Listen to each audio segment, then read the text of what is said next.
fiction has been part of television since at least the 1950s, when Lost in Space and Star Trek gave us charmingly quaint visions of what the future might look like. By the dawn of the 21st century, technology had caught up with creators' visions, leading to a golden age of genre television. So join the great pop culture debate as we attempt to name the best sci-fi television series from 2000 to 2025. Given the way humanity has ended up, I welcome my inevitable robot overlords. I just hope they're as hot as Evan Rachel Woods. I'm your host, Eric Resniak. Please welcome my panelists for this episode. First up, she always brings a banana to a party. It's Kara Austin. I think I just invented the banana daiquiri a couple centuries early. Well, that sounds appealing. Next, he lives his life outside of the box. It's Victor Manibo. Out of the box is where I live, Eric. Ooh, well, while I have you, I could really use a Starbucks order. And finally, traveling from a galaxy far, far away, a lonely podcaster joins the call. Some say he walks the path of Mandalore. Others say he's guided by questionable judgment and Wi-Fi. Please welcome the man, the myth, the liability, Zach Derby. This is the way, unfortunately. Yeah, this is the Slay Mama. And up in the producer booth, we have Curtis Creekmore, who thought Belter meant we'd be singing Celine Dion songs, so his disappointment is expansive. And with the introductions out of the way, let's grab this episode's bracket from greatpopculturedebate.com and get into our Science-y 16.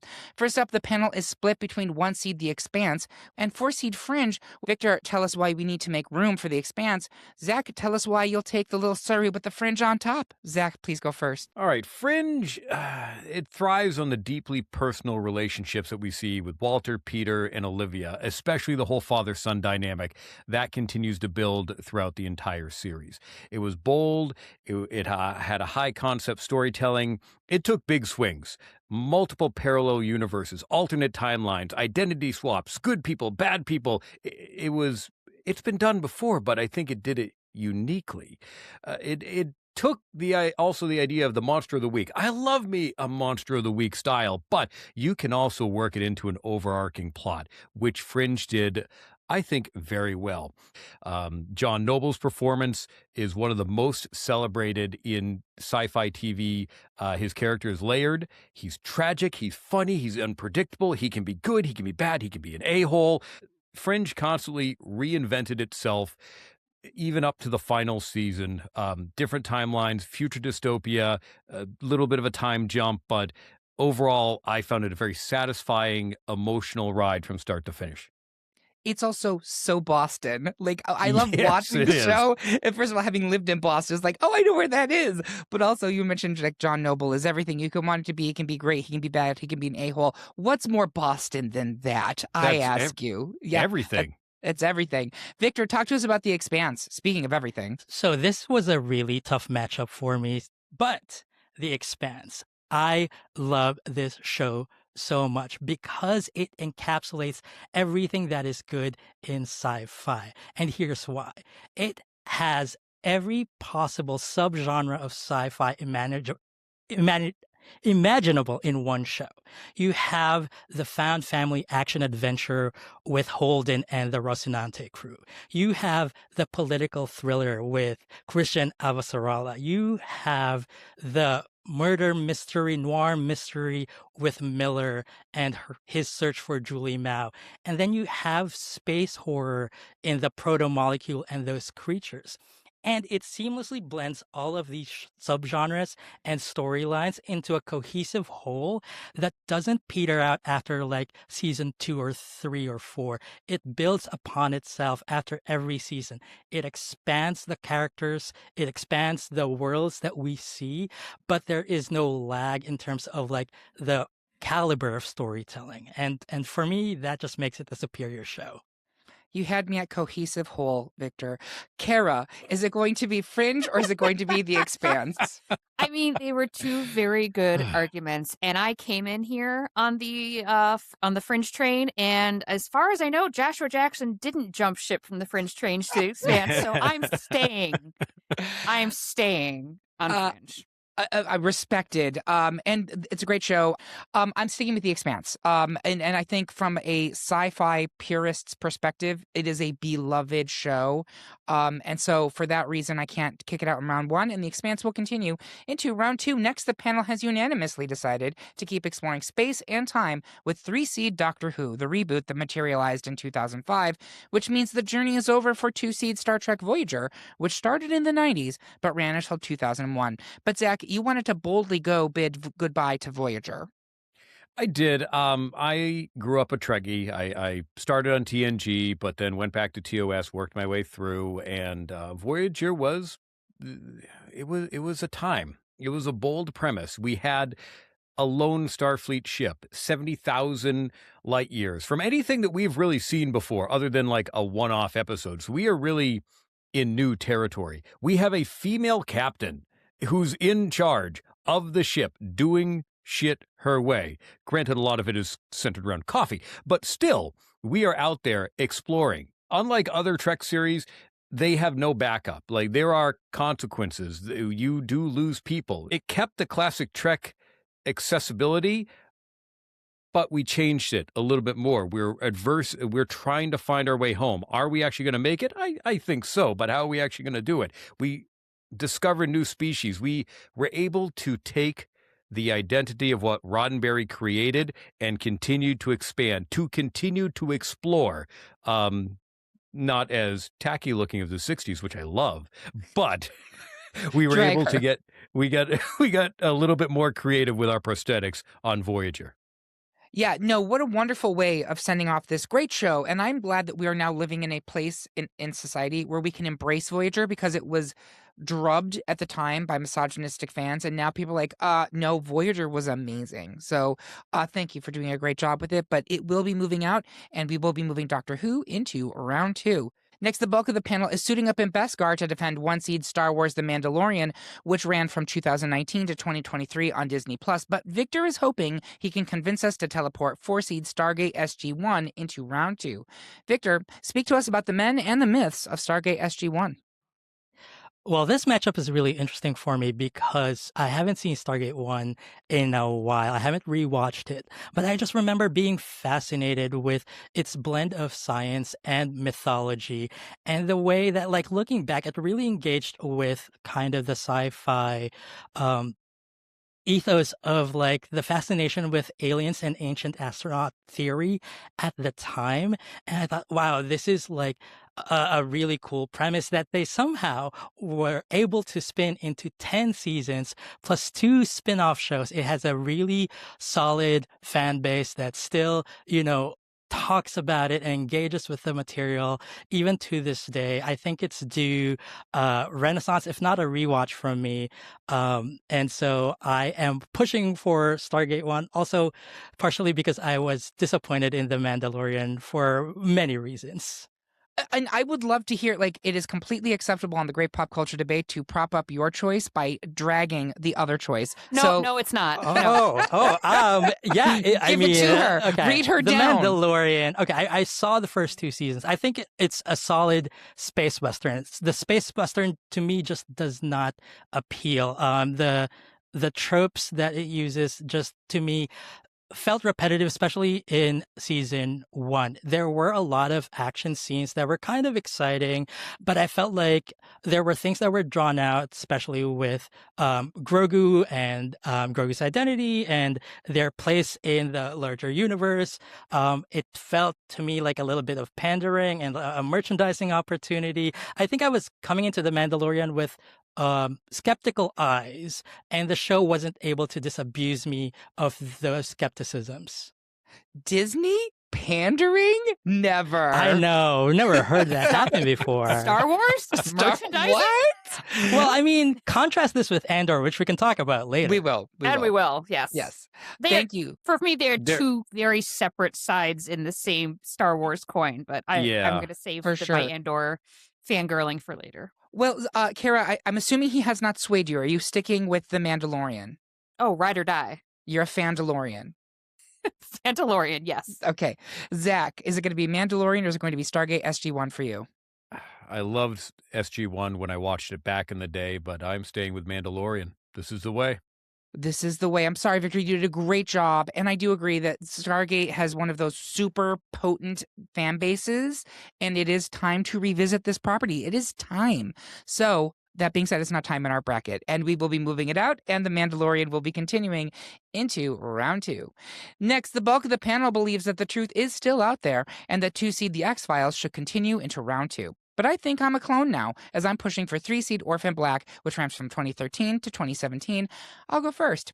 So, first of all, shout out to Canada, where many of these genre shows are filmed because it is way too expensive to shoot in America. This is a Canadian export that aired on the Space Network up north and on the US on BBC America, and it ran from 2013 to 2017, as I said. This series explores concepts of cloning, eugenics, corporations trying to dictate the basic blocks of human life. The logline is a young woman witnesses a person who looks exactly like her committing suicide, and then she then discovers she herself is a clone, and there's a whole clutch of clones of her, and they all have distinct personalities and existences, and it is fascinating. It is a romp. The shining star of this series is, of course, Tatiana Maslany, who played every one of those central clones so convincingly that some people literally did not realize that one person was playing all of those characters. She won an Emmy for Best Actress for this show in 2016, which is a coup, not only for a Canadian show, but for a sci-fi show to win Best Actress. Like, that is a very big deal. Here's my other thing, the takedown part of my argument. The X-Files episodes we are talking about here that aired from 2000 on are from the back half of Season 7 through Season 9 of the OG series, which are not particularly good, and then the 2 reboot seasons from the 2010s. And there were some good ones in that first reboot season, not the second one. The best episodes of The X-Files are almost all from the 90s. To me, Orphan Black is a great self-contained 5-season arc, and it is super successful. But I understand that The X-Files has legacy. Victor, have I swayed you? You're sticking to The X-Files. You kind of swayed me because I didn't even think about which episodes of The X-Files we're talking about. And I do love Orphan Black. I'm obsessed with this show and Tatiana Maslany. But out of my loyalty, I will have to stick with The X-Files. Zach, is it going to be X-Files or Orphan Black for you? I do agree with everything that you said, Eric. From what I saw of Orphan Black, it wasn't enough to sway me off of X-Files. Maybe if I watched more, I would agree with you, but I am sticking with X-Files. I am going to watch through Orphan Black all the way now. I am interested. It's great. The spinoff is not. Kara, is it going to be Orphan Black or The X-Files? Is that how we're judging this, though? But, like, you can judge it your own way. That's the thing. I would come over to Orphan Black on the technicality, but I don't think you can just say, well, we're only counting the last half of the X-Files because you don't have the last half of the X-Files without the first half of the X-Files. Fair. And it's a whole build up from that. So I'm going to stick with the X-Files, but I want to let you know for your own ego, if we were judging this on the technicality, you would have brought me over. My ego doesn't need the stroking, but thank you so much. All right, so we will be moving the X-Files into round 2. The next matchup is brought to you by the letter F, as the panel is evenly split between the still airing at 4-seed Foundation and the 1-season wonder of 1-seed Firefly from 2002. Kara, put on your brown coat and stomp for Mal and the Firefly crew. I will explain why Foundation deserves to endure for centuries. Kara, please go first. I'm not going to say what it is, but like my license plate is a vanity Firefly license plate because of the profound impact this show had on me. For me, Firefly was this perfect blend of genre that I didn't know I was ready for because I was never a Western person. Like I wasn't into that genre at all, but this got me in there. And I think Firefly has one of the best ensemble casts in all of science fiction. The dialogue is incredible and witty, and the universe feels so lived in. So I think Firefly just being this, this dusty group of folks trying to make it in the verse, just left an impact on sci-fi culture, and they're bringing it back, baby. They're bringing the band back together. They are. Dusty. I feel very seen. All right. So let me talk to you a little bit about Foundation, which is on Apple TV Plus, which I think is a problem for it right there because not many people have Apple TV Plus. But if you're listening to this episode and you like sci-fi television, what are you doing? You should have Apple TV Plus. It's like half of their shows. Also, for Apple TV Plus, I think the problem is I have Apple TV Plus, and so many shows people are like, they're on the 6th season of this, and I love it. I was like, I've never heard of that. Yeah, and I hear that. Foundation, however, I think honestly is one of the most audacious shows on this list. It's an adaptation by the book series by Isaac Asimov, who is himself one of the most important voices in science fiction. I've not read the books, and I know people who have issues with this adaptation. Victor, are you one of them? I don't have issues with its adaptation because they were very specific. This is not a direct adaptation of the books. This is inspired by the books, and they made something different and new with the show, and I really appreciated how they did it. Yeah, like I'm loving the show. We are currently, as we record this, season 3 has ended. We're working on season 4. But like, how expansive is this show? It has gone it skipped across, I think, 4 or 5 centuries between seasons 1 and 5. It's covering a galactic empire that is ruled over by a dynasty of clones. And I know that sounds terrible, but it's actually so cool the way they do it. It's played brilliantly by Lee Pace, who loves to be naked and is very hot. Terrence Mann, I don't know about his feelings on nakedness, but he's a very good actor. And Cassian Bilton, all at different points in their life cycle. And then the clone dynasty is confronted by the writings of this brilliant futurist played by Jared Harris from Mad Men. And they banish him because he's able to predict what's going to happen in the future. And it ends up making everything so much worse. And it is fascinating. I'm doing a terrible job explaining this. I'm sure Victor could do a much better job than I am. But it is one of the most engrossing, thought-provoking, interesting shows. And it is beautiful. Absolutely beautiful. I'm going to go ahead and put it to votes because we have to move along. Zach, are you going Firefly or are you going Foundation? I am going to stick with Firefly. Victor, Firefly or Foundation? Foundation all the way. Yeah, it's going to Firefly because Firefly is the 1 seed and Foundation is the 4 seed. And it's a better show. It's a better show that got canceled in 14 episodes. The producer said banter is encouraged. It's encouraged. We are so feeling we will spicy tonight. I love it. I always, if you say spicy, you don't have to get spicy. So it is called Firefly, so we are bringing the heat, and Firefly will move into round 2. Next, the panel is split again between 2-seed Westworld, which aired on HBO from 2016 to 2022, and 3-seed Star Trek Strange New Worlds, still airing on Paramount+. Kara, ensure that the violent delights of Westworld do not meet a violent end this soon in our bracket. Zach, assume the pike position as you go retro chic for Strange New Worlds. Zach, please go first. Is this the part of the chair where I just speak by hitting the button, like that position of pike? Oh, yes, no. exactly that one. I think this was the toughest one for me because I loved Westworld for the first season. And then the second season I still enjoyed all the way to the end, but it was a interesting ride. New Trek has had its struggles, but Strange New Worlds, I think, is the perfect place for where I would like it to be. We have the overarching idea of the season, but we have our episode of the week, much like the TNGs and DS9s of before. It delivers classic sci-fi concepts in a way that it's thoughtful, it's easy to enjoy week to week. It embraces the planet problem of the week, like I stated, but we get drama, we get action, we get a bit of comedy, but there's still stakes. We've lost characters from our first season into I think we're going towards our final season now of Strange New Worlds. At its core, it represents, again, Roddenberry's idea of hopefulness, of exploration, of humanity striving to get better. Christopher Pike, Spock, Uhura, we have some of the OGs from the TOS, but before the time of Kirk being in charge of the ship. They're likable, they're distinct, they grow in meaningful ways. That's my choice because it has continued to go and be steady, where Westworld, again, that first season was incredible, but there was a drop-off as we got later in the series. All right, Kara, talk to us about Westworld. It's like you're not going to let me defend it. Just have me vote and see if I want to change my mind. Westworld, I remember going in cold. Like, I didn't know anything about the what was it? There was a book. Was it? No, it There was a was a film. There's Film. It was a film. There was Well, I think multiple it was a book films and first. there was a Yeah. book. It was a book. I had no idea. I was like, this looks like it'll be a good time. I like James Marsden, who is in this, and I think in the first episode where he dies and like becomes that premise. And I will say with Zach, I think you're right. I think it never gets back to how great that first season was.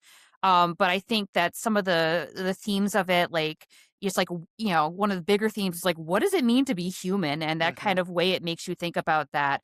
And in that first season, I think because you have that juxtaposition of the old timey West, and again, I wasn't a Western fan until Firefly, but it kind of got me in the juxtaposition of the old West visuals against that super futuristic of the behind the scenes, and that kind of like weird sci-fi theme, or the whole theme park idea, kind of like Jurassic Park and Jurassic World, where it's like, would you want to try this, even though like things are going to go horribly wrong? Like, the robots, they're in Itchy and Scratchy World are going to turn against the humans.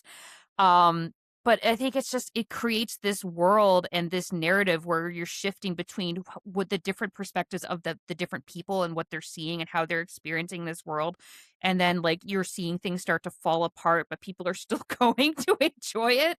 And the puzzles and the puzzles that kind of go through the entire thing as you're trying to pick apart how this was created and what the purpose of it was. And that carrying through different seasons, it was just like unlike anything I'd ever seen, and so that's why I'm voting for it. Thank you. Victor, is it going to be Westworld or is it going to be Strange New Worlds? It's Westworld for me. I love that show, and I honestly didn't mind the drop off towards the end.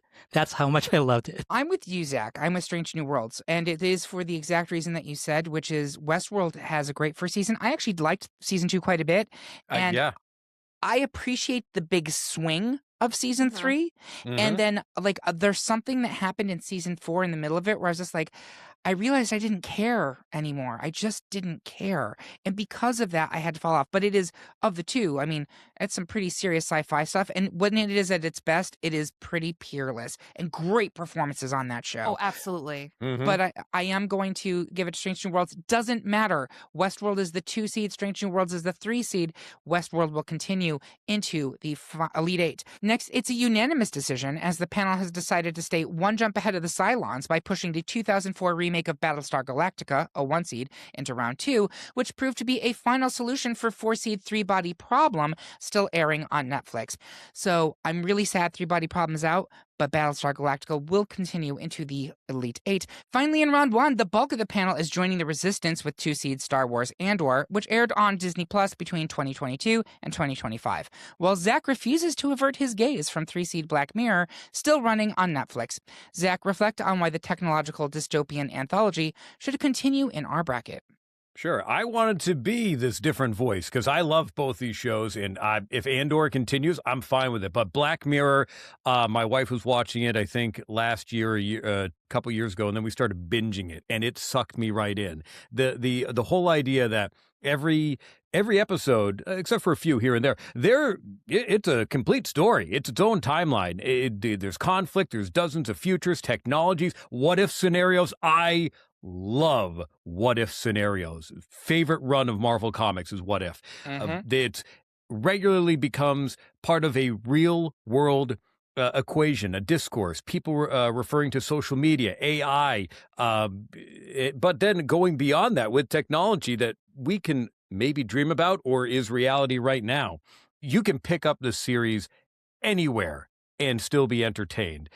Because it's an anthology, you can change the tone, the genre, storytelling style. You have different directors taking it in different directions, which can be good and bad, but it gives you that flavor and variety. It's endlessly rewatchable. Andor is great, but you can only do so much with it, and Black Mirror is it's limitless. Yeah, that's a great argument, Zach. Kara, has he swayed you, or are you sticking with Andor? I'm sticking with Andor, but I want to say it was a tough choice. But like my lifelong Star Warsness is not going to sway me from Andor in this case. I'm still with Andor. Victor, is it going to be Black Mirror or Andor for you? I love Black Mirror. However, Andor is just chef's kiss. Andor could take the entire bracket. Honestly, I'm not convinced that it shouldn't take the whole bracket. It's not only a great sci-fi show, it is a great show, period. All right. I will also give it to Andor here. But you made a really good argument, Zach, and this was a tough call. But we are going to move Andor into the Elite Eight, and that's it for the end of round one. We're going to take a quick break to find out why we're all suddenly hearing All Along the Watchtower on our heads, even though that song won't be released for a few centuries from now. We'll be right back. Hello, listeners. We hope you're enjoying this week's episode. If you've ever wondered how we land on the 16 finalists in our bracket, head over to our website, greatpopculturedebate.com. That's where you'll find the public polls for upcoming topics, and your votes decide what we debate next. You can also explore related episodes like Best Star Trek Crew Member, Best Doctor Who Companion, and Best TV Series Finale, all available right now. And don't forget about Patreon. Our supporters get access to exclusive episodes, 2 available at all times, with new Patreon-only episodes dropping twice a year.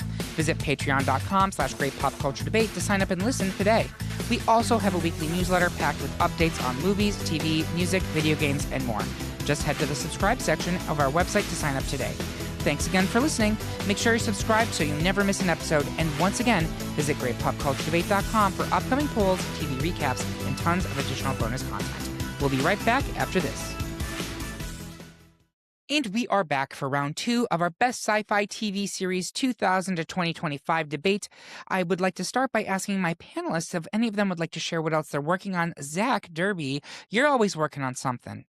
I just never stop. Over at Probably Work Network, I've been helping out with Super Switch Club. We're going through on Game Boy Mega Man 5, which let me tell you, when you play that on your phone, that's a bitch because there's no real controller. But the more fun part is at Podcasters Assemble, we are going through the Terminator franchise, and it's a really short one because there's only 2 movies. Everyone else keeps sending shit in at this point. But so far, we've had some good responses.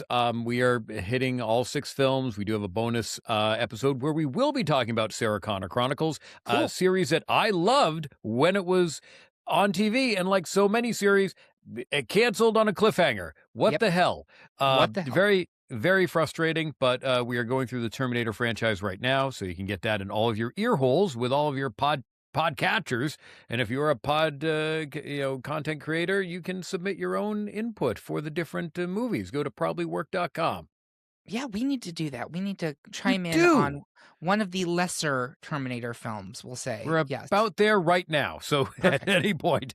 We'll get on that. Thank you so much. Victor Manibo, you have some books, and they are sci-fi, and you should talk about where people can find them. Yeah, so I write cyberpunk, space thrillers. I also write horror, and you can find info about all of those books at victormanibo.com or find me on Instagram at victormanibo. Awesome. Thank you so much for coming back. Kara, what would you like to talk about? I would like to plug since we're talking about sci-fi and genre in general, I'm going to plug the film fest I am married into, the Anomaly Film Festival, the Rochester Genre Film Festival, which submissions are open. So if you are doing your own little sci-fi or fantasy, horror, action, dark comedy, or indescribable thing, you should submit your film to the Rochester Genre Film Festival Anomaly, which is anomalyfilmfest.com, and check out the Anomaly podcast, which has the most handsome, charming host one could imagine, my better half, Matt Austin, and his podcast network, Lunch Door Podcast. I don't have to talk down. Whatever. I'm bad at this. I don't go to the website because I'm married to him. Google Lunch Door Podcasts and enjoy.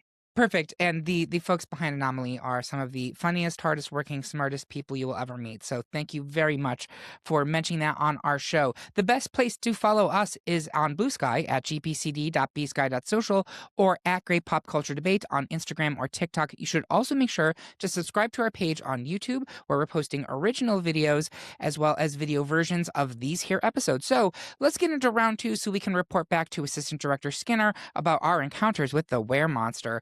First up, the Cinderella story of our bracket continues as the panel has unanimously decided that 3-seed Doctor Who's chances are actually bigger on the inside, meaning that 1-seed The Expanse has run out of space in our bracket. We haven't really talked about Doctor Who yet. Victor, as a fan of The Expanse, can you tell me a little bit about why you thought Doctor Who should still move forward here?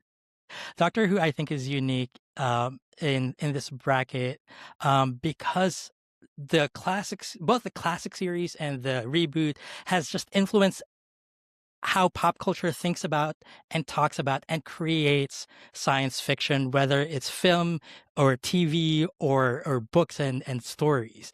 And so that outsized influence just for me makes it the better show and should move forward. But on a personal note, this is the show that among all of these shows has made me feel like I'm really along for the journey. I am a companion. I am in that TARDIS with the Doctor. No matter who's playing the Doctor, I am in that adventure. And that's something that is rare in sci-fi stories. It's something that I look for in sci-fi stories, and that's something that Doctor Who does best.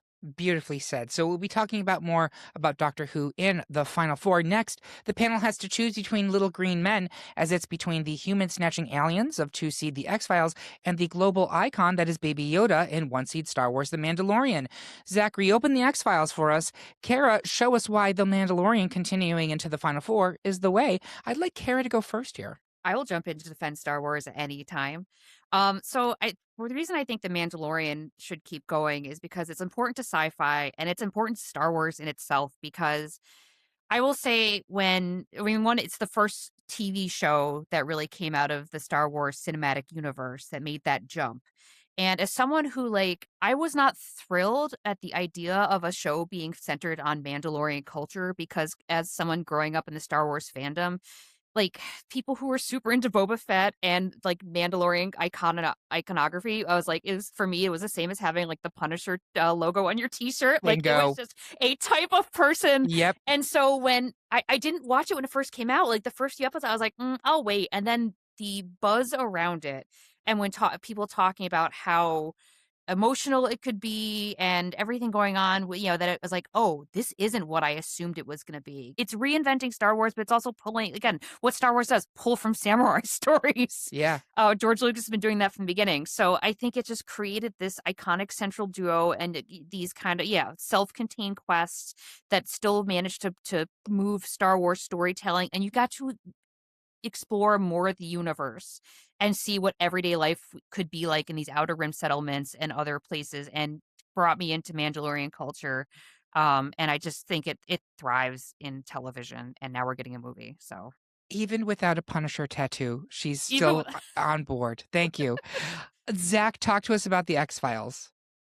So this was another tough one because I love The Mandalorian, but also The X-Files was a big part of growing up from, before 2000s and into the 2000s, especially with the revival in the movies. And it's brought massive attention, nostalgia-driven viewership. It's even in the later era of the 2000s, it has strong standalone episodes. The investigation of the week, the cryptid of the week, the unexplainable of the week, while you still have that overarching mystery of what is happening in the world. Is there actually an alien invasion? I don't know. Is it the government? Are we still talking about the show? We don't know right now. Mulder and Scully, two of the most iconic characters ever to be created from both sides of the spectrum. You have your full-in believer, and then you have your skeptic. And they have such an incredible dynamic working well together as characters and as actors as well.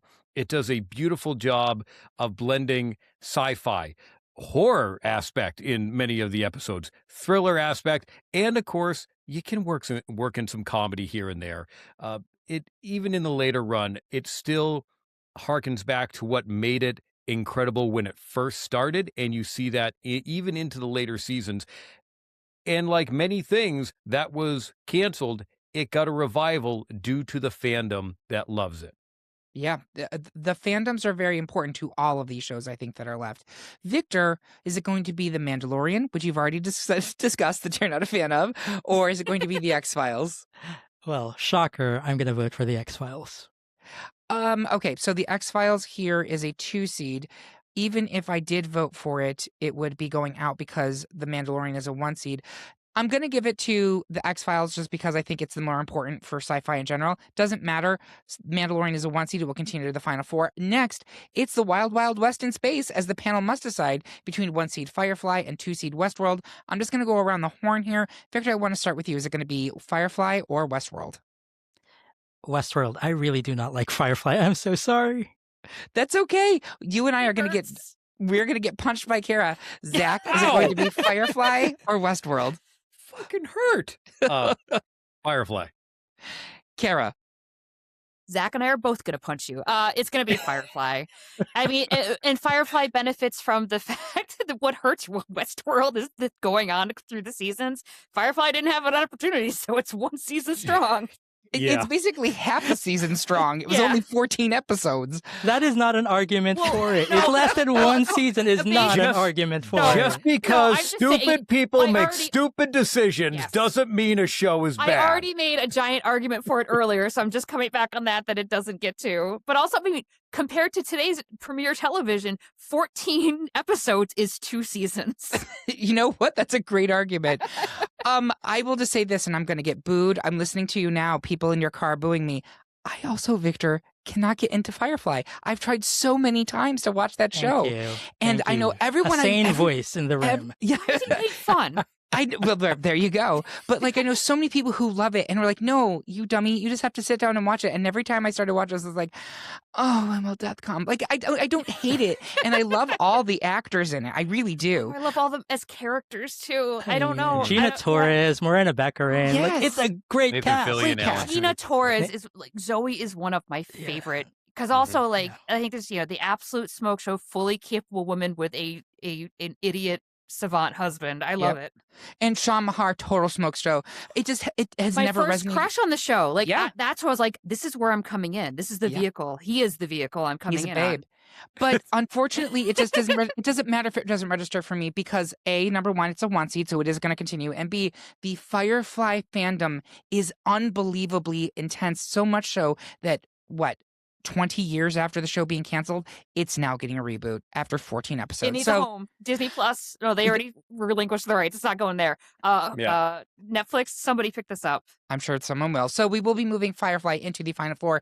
Finally, in round 2, it's quite literally a fight for survival, as the bulk of the panel wants to survive the Cylons with 1 seed Battlestar Galactica, while Kara is continuing to resist in favor of 2 seed Star Wars Andor. Kara, tell us why you've become so radicalized in favor of Andor. Zach, give us the origin story for your support of Battlestar Galactica. Kara, please go first.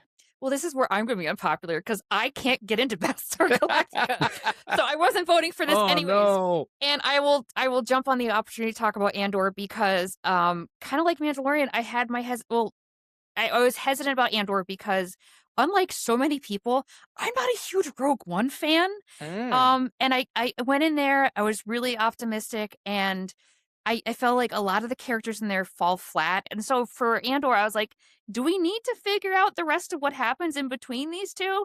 And so again, I came to it late because everyone's like, this is the best, this is prestige Star Wars television. I was like, okay. And then I was like, holy shit, this is prestige Star Wars television. And it's got none of the Jedi magic, which is why I love Star Wars generally. It is such mature political storytelling. And I didn't think I need, because with classic George Lucas, like, who cares about trade routes? Well, joke's on us. And maybe that is the subhead for Andor. Joke's on us. Everything that's happening in Andor. Simpsons did it. Andor did it. It's all these complex stories with and taking these characters who get Mon Mothma gets a little bit in Star Wars, and she gets blown out, character development wise in Andor, and is this complete badass. It's I love that we've gone back to practical sets. I love that this is also the fuck you to George Lucas for your green screen. Let's film in some beach in Spain or some convention center that has this kind of architecture, so it feels real. That this really slow burn unraveling of the narrative to get places, and reframing of the rebellion and making it less about 5 or 6 people who save everything, and it's all about the work that got us there. Great argument. Thank you so much. Zach, talk to us about Battlestar Galactica. We've really not talked about it at all. No. And this is another one where either one goes forward, I'm happy. Both these shows, these series, I loved. Battlestar Galactica was, I knew the original, and then my friends recommended the reboot, and I got into it and immediately was hooked. They dive headfirst into tackling morality, religion, survival, torture, occupation, and it brings up the question: what is it to be human? By the humans and the Cylons. It comes up over and over again throughout the entire run. Battlestar tells it's got a full beginning, it's got a full end, it's got a definitive conclusion, multiple stakes that do change season to season. While Andor does have strong personal political stakes, we know what it's part of in the bigger pantheon of Star Wars. BSG, humanity is on the brink of extinction the entire time. Every decision is life or death for your species. There's no alternative. If you make the wrong decision, hey, our show only lasted 2 seasons. Too bad. Your heroes aren't always your hero. They make morally gray decisions, controversial choices for the good of the people, and sometimes not always for the good of the people. And it shows the humanity and how desperate you can be. The show is known about making brutal, irreversible decisions. It's like you play the right game, and whatever decision you had, that carries through until the very end. People die. They make horrible mistakes. They face real consequences. And really, BSG, when it was rebooted, it helped reshape modern sci-fi. The tone, the serialization, the storytelling, political storytelling was also involved in there as well. Andor is a damn good good series, but I'm pitching BSG. All right. Awesome arguments. Thank you so much.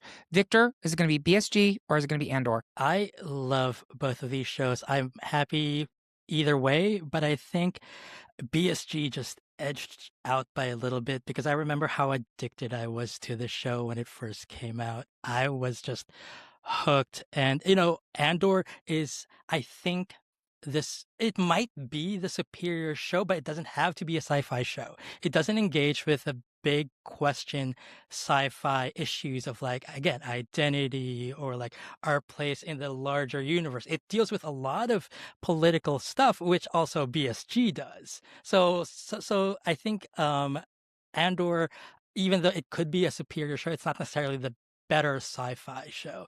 And for that reason, I would like to advance BSG. So that is ultimately my argument, is that Andor is the better show. If you are an American in the year of our Lord 2026 and you have not watched Andor, I would like to encourage you to go to Disney Plus right now and binge both seasons.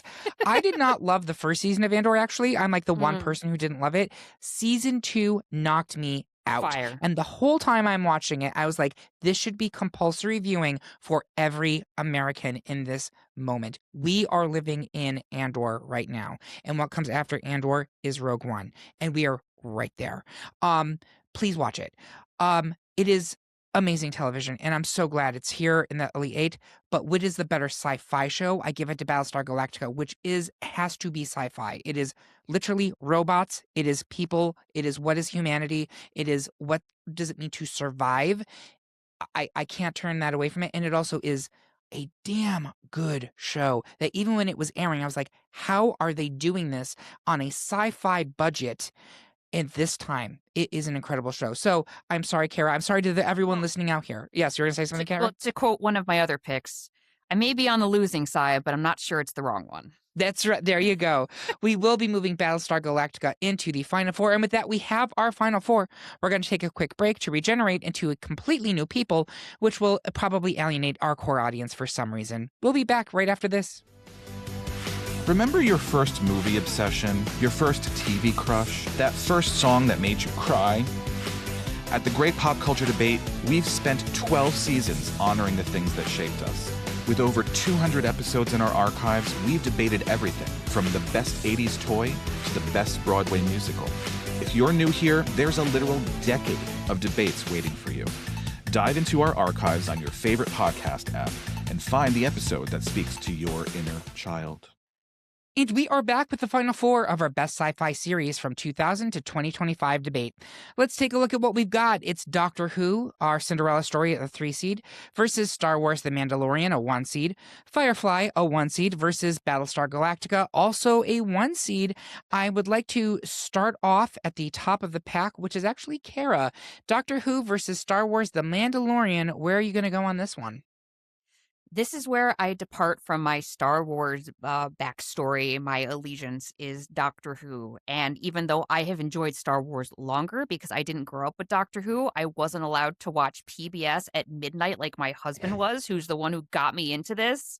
He sat me down when it started to reboot. He's like, the show I love is coming back. And we watched the very first episode with the Ninth Doctor. And I was like, what the fuck did I just watch? Yeah, it is a weird episode. If you don't understand, like he was like, it's a time travel, and I'm like, what is happening? And through repeated exposure, and eventually what Tenet is like, Tenet got me into it to the point that I could go back and watch Eccleston. I'm like, okay, now I have more context. But whatever you like about sci-fi or fantasy or anything, there's a part in Doctor Who where it will you will get what you're looking for, and it's incredible cast. It's like they cracked the sci-fi formula because like with Star Wars goes like, well, we can't have any more Princess Leia stories because Carrie Fisher's dead, and it's like, yes, but Doctor Who was like, oh, our guy can't do it anymore. New face, new guy. Let's keep going. And it worked for so long, only to their detriment, because with New Who and with the new fandom, I think when Peter Capaldi came in, you had a drop because they're like, who's this old haggard guy? And then who's, and I think that it struggled a bit since then because you lost people who were in it only for the aesthetics. Yep. And I was like, please come back. It's so good. And it just keeps literally reinventing itself and is going to keep going well beyond us. Yeah, awesome argument. Zach, actually, I'm going to go to Victor first. Victor, is it going to be Star Wars The Mandalorian or Doctor Who? It's going to be Doctor Who for reasons I've already stated against The Mandalorian and for Doctor Who. But also I wanted to say about Doctor Who, it is just dealing with this higher degree of difficulty just because of the legacy that it has. And to be able to pull off what it's done with the reboot and with the constant reinvention, like Kara said, that is so difficult to do. And yet they do it so well, such that when I think of like quintessential episodes of horror or sci-fi, they are Doctor Who episodes. Yeah, great argument. Zach, now it's your turn. Is it going to be Doctor Who or The Mandalorian? Me. I grew up on old school Who in way back when, and I love The Mandalorian, but although I'd prefer Mandalorian, I think Doctor Who is the better sci-fi show, which is what we are here to determine. So take my personal opinion to the side. I feel that is the correct one to move forward. Yeah, I'll make it a clean sweep for Doctor Who, which again is a 3 seed, has now made it to the final 2, and I love that. The little TARDIS that could. Firefly versus Battlestar Galactica. Now I'm going to start at the back of the pack with Zach. Where are you going here? This is tough. God, I want to go Firefly, but just I to heard be Firefly registered. just to be, but just to be that dick, I'm going to say Bears beats Battlestar Galactica. Thank you. I'm so glad we got that reference in. I didn't know how I was going to do it. Victor, is it going to be Firefly or Battlestar Galactica? I think I know the answer. Oh my God. It's definitely Battlestar Galactica. Don't even talk to me about Firefly at this point. Drag her. Kara, is it going to be Firefly or Battlestar Galactica? I'm so alone. But like, again, I'm going to, it's the same quote. I may be on the losing side, but I haven't been convinced it's the wrong one. I'm sticking with Firefly. It's so good. It is good. It is a good series. It like so many of these I'm realizing, I'm like, it's things I didn't think I'd be into and then just got sucked in. And that one season and a movie, it sustained me for so long because I could keep going back and watching it and having who my favorite character was cycle through. Like, again, I said I came in on the Simon boat, but then jumped across the ship, enjoying just the intricacies of all the different characters and how they related to one another, minus Jane. Fuck Jane and fuck Catherine. When Nathan Fillion showed up at his door, I was like, can't we just, couldn't Jane have died on his way back to his home planet? Like, Poochie. Yes. But yeah, I'll stick with Firefly. I will say this, Firefly's fandom is so intense. So we just got off this call. 3 people on this call were on at AwesomeCon in Washington, D.C. The weekend before we record this. And they had Fillion, they had Jewel State, they had a bunch of the folks from the Firefly cast there. They announced the cartoon reboot there. But it doesn't matter what con I've been to, there's always a very intense fandom for Firefly present. I have been to cons where they put on unauthorized musical performances of Firefly.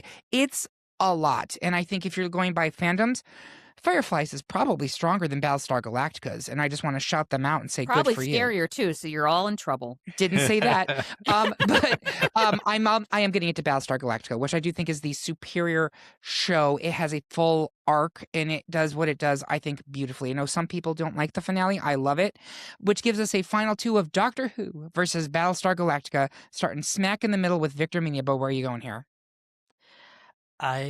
This is like Sophie's choice for me. I think both of these shows have their downsides and their flaws, very obvious flaws. For me, like consistency is very important for a story, and BSG is a heavily serialized story. Doctor Who is more episodic, but still has like moments of like cohesion across seasons and across iterations of the Doctor, right?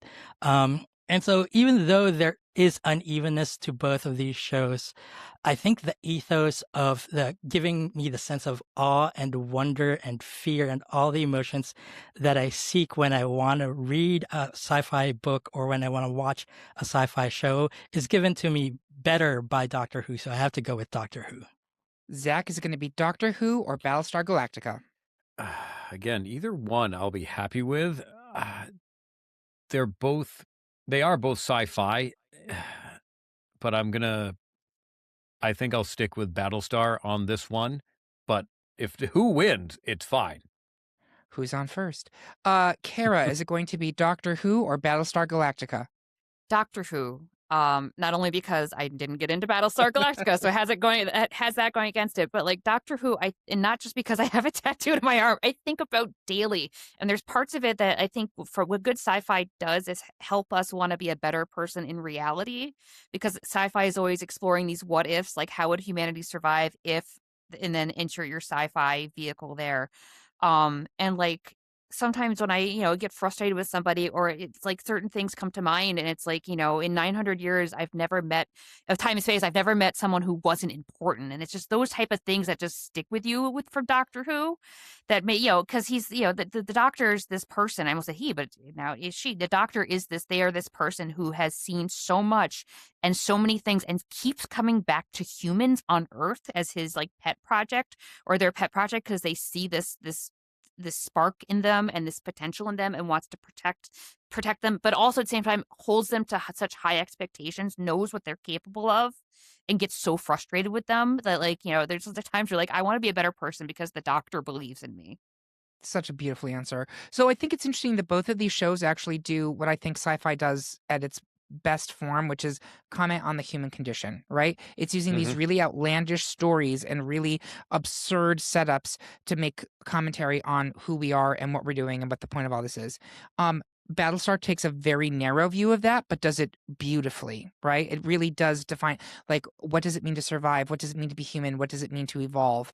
And I think Doctor Who is messy and wild and chaotic. And it in itself, I think, has the spirit of what sci-fi is. Like, it has been with television as long as television has really been with sci-fi, And I think we're only looking at the 2000s to 2025, but even just in New Who, which is most of that period, it has reinvented itself so many ways. It has given us slick, really well-produced stuff. It has given us some really dodgy-looking stuff. It has given us... But that is the spirit of it. It's garbage monsters. Exactly. It is the spirit of sci-fi. And there's just something so wonderfully and weird and iconoclastic about it. And that's why I'm giving it to Doctor Who here. I think it's an extremely special show. They're both special, but I am going to give it to Who here. So there you have it, folks. Our pick for the best sci-fi TV series from 2000 to 2025 is Doctor Who. Do you agree Do you think we should have gone on a Starbuck run never to return? Tell us how you really feel by leaving a comment on this episode at greatpopculturedebate.com or find us on Blue Sky, TikTok, or Instagram. While you're there, make sure you subscribe and follow the podcast so you can hear about what new debates are coming soon, vote in open polls, and even decide which topics we tackle next. I want to say thank you so much to my panel. I was delighted to have you as my companions during this space and time. And thank you for listening. If you love what you heard, please consider supporting us on Patreon, where you can get even more exclusive content and you get episodes a whole day early. We hope you have a good one. And remember, everyone is entitled to their wrong opinion.